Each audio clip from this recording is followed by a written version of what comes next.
আজকে আমাদের প্লেসমেন্টের প্রথম দিন, তাই সবাই অনেক এক্সাইটেড।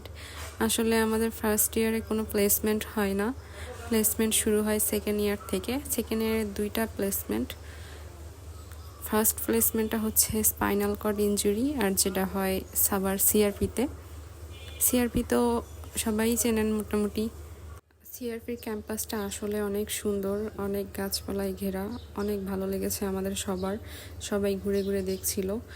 আসলে ফার্স্ট দিন তো আমাদের সেরকম কোনো কাজ ছিল না, সবাই আসলে ঘুরে ঘুরে দেখাটাই ছিল আমাদের মেইন কাজ, পরিচিত হওয়া, তারপরে সব কিছু সম্পর্কে জানা। এখানে অনেক সুন্দর একটা বড় পুকুর আছে, পুকুরের চারপাশে বসার জায়গা আছে। আসলে স্টুডেন্টরা ওখানে বসে বসে টিফিন খায় অথবা এমনি গল্প করে। পেশেন্টরাও থাকে এখানে, পেশেন্টের ফ্যামিলি পার্সনরা থাকে। যেহেতু এটা একটা দেখা যায় যে একজন প্যারালাইজড পেশেন্টের জন্য এটা আবার অ্যানাদার হোম হয়ে যায়। এখানে তারা দীর্ঘদিন থাকে, ট্রিটমেন্ট নেয়।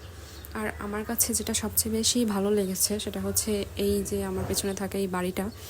দীর্ঘদিন ট্রিটমেন্টের পর কিছু কিছু পেশেন্টরা তো হচ্ছে পুরোপুরি সুস্থ হয়ে যায়, আর কিছু কিছু পেশেন্টরা তো চাইলেই আর সুস্থ হতে পারে না, কারণ যাদের অ্যাম্পুটেশন করা বা যাদের একদমই কমপ্লিট পেশেন্ট যারা, তারা তো আর ফুললি আর স্বাভাবিক মানুষের মতো হাঁটতে পারে না।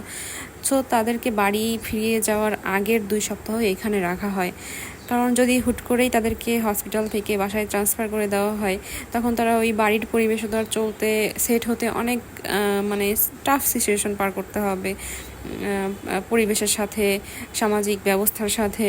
তো তাদেরকে এখানে রাখা হয়, কারণ এখানে একদম ফুল বাড়ির একটা সেট আপ দেওয়া, যাতে তারা এখান থেকেই শিখে যেতে পারে আসলে যে বাড়িতে গিয়ে কিভাবে তারা চলবে, যাতে বাড়িতে যাওয়ার পরে কোনো রকম সমস্যা না হয়।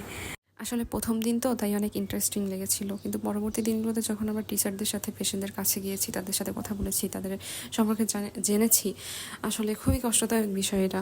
18 বছর, 16 বছর, মধ্যবয়সী, শেষ বয়সী, প্রবাসী অনেক অনেক পেশেন্ট যারা হচ্ছে একটা সিম্পল দুর্ঘটনা বা গাছ থেকে পড়ে যাওয়া, বাইক অ্যাক্সিডেন্ট, বা 2তলা থেকে বা 1তলা থেকে পড়ে যাওয়া, এরকম ঘটনার মাধ্যমে তারা তাদের স্পাইনাল কর্ড ইনজুরি হয়ে তারা হচ্ছে এখন বেডে শুয়ে আছে। তাদের পোশাক পায়খানার কোনো কন্ট্রোল নাই, মানে ফুল প্যারালাইজ। কতটা যন্ত্রণাদায়ক, তাই না?